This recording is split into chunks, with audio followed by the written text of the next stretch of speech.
Welcome back for another book review. Today we are talking about this one. So this is Living Wicca, A Further Guide for the Solitary Practitioner by Scott Cunningham. So this is another one that I've had for a number of years, and this is obviously going to be one of my favorites. So this does kind of, in a way, pull from Wicca, A Guide for the Solitary Practitioner. I talked about that not too long ago. I think it was earlier this month, actually. So this book does just kind of continue on. It does go a little bit more outside of like the beginner stuff, so I would label this more for like intermediate, for like, especially like if you've already done like a traditional like year in a day, you've done a lot of research, this would be kind of like the next step, because a lot of this does kind of branch off from like your beginner stuff and goes into a little bit more advanced or like intermediate things. And like the end of the book goes over like if you wanted to start your own coven or your own tradition, how you would go about that.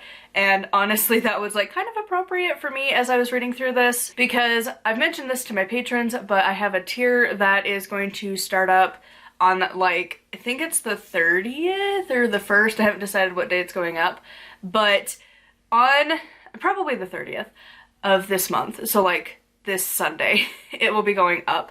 And this is my training, like podcast style series thing, where I will be teaching my form of witchcraft. And so as I was reading through like the second half of this book, the whole time I was like, oh, well, this would be good to consider, and oh my god. Like, it just was really appropriate for this exact time in my life, and it was just fun to be like, yep, totally thought of that. Oh, I didn't think about that. Oh, what about this, and what about that? And like, definitely it's a little more difficult doing it the way I'm doing it, where it's more of like an online course versus like one-on-one study with somebody, but a lot of the information was still pretty appropriate. Now, something with this book that I did find a bit helpful was how he described what is Wicca compared to paganism and witchcraft, and what makes Wicca a separate thing. And honestly, it kind of made a lot of sense, and you can see how Wicca includes witchcraft, but it's its own thing. And that like Wicca really comes down to like the belief in the goddess and god, and like how you go to your rituals, and how you like have your altar, and like mindsets and beliefs. And like the way he described it in this is that at a certain point you can change little things here and there, but eventually if you change too many of the core like practices, it is no longer Wicca. It moves into like paganism, or it moves into witchcraft, but it is no longer really Wicca. And honestly, that's kind of a realization that I had come to years ago for myself, was that a lot of the core things of Wicca no longer applied to me. And so I just felt really awesome to have a book kind of describe that, and it's not a bad thing.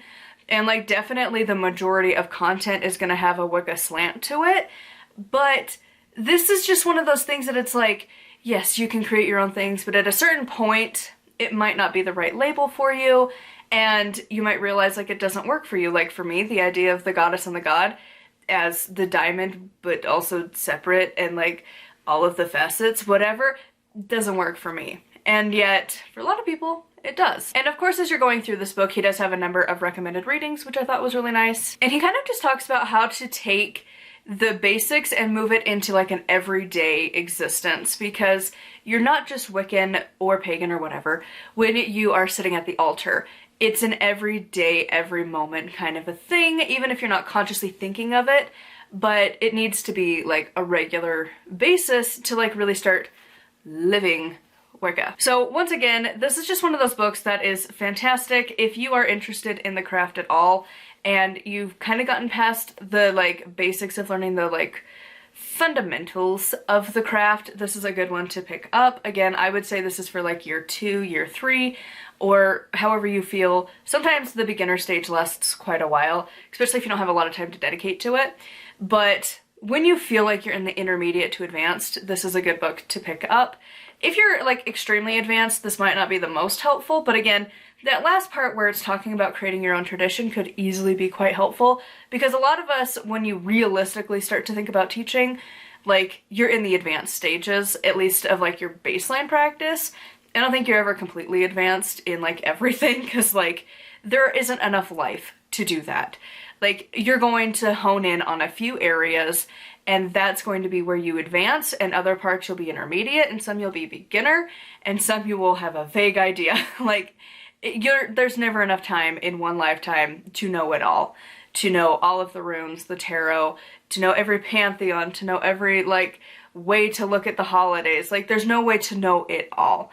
And so, like, whatever your advanced would be, this would be a good time to maybe pick that up. Or intermediate, when you feel like you've kind of, like, dabbled a bit and a little bit here and there and you're not quite a beginner anymore, but you're definitely not advanced. So this one's a pretty short review because honestly, like, moral of the story is just pick up this book. I've always loved Scott Cunningham books.